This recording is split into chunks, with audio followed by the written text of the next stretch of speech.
Hello friends, in this video मैं discuss करूंगा interface in C sharp with the help of examples. जो आपका interface होता है that is fully unimplemented class in C sharp. तो हम कह सकते हैं कि जो इंटरफेस होता है that is pure abstract class and allow us to define only abstract methods. Abstract method का मतलब क्या होता है कि हम फंक्शन डिफाइन करते हैं विदाउट इट्स बॉडी, और आप कह सकते हैं इम्प्लीमेंटेशन। जो क्लासेस उनको हेरिट करती हैं वो उसकी इम्प्लीमेंटेशन करती हैं। अगर आपको एब्स्ट्रैक्शन क्लास के बारे में पढ़ना है तो you can watch my video 13 and 14 in this series.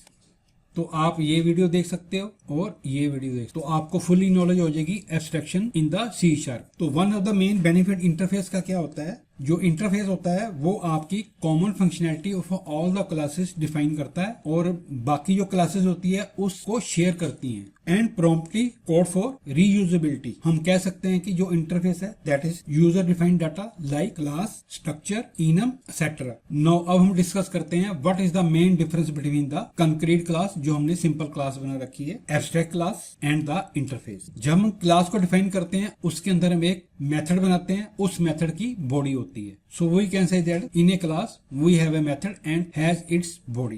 Now what is the abstract class? In abstract class we have a method and its body and a abstract method without a body.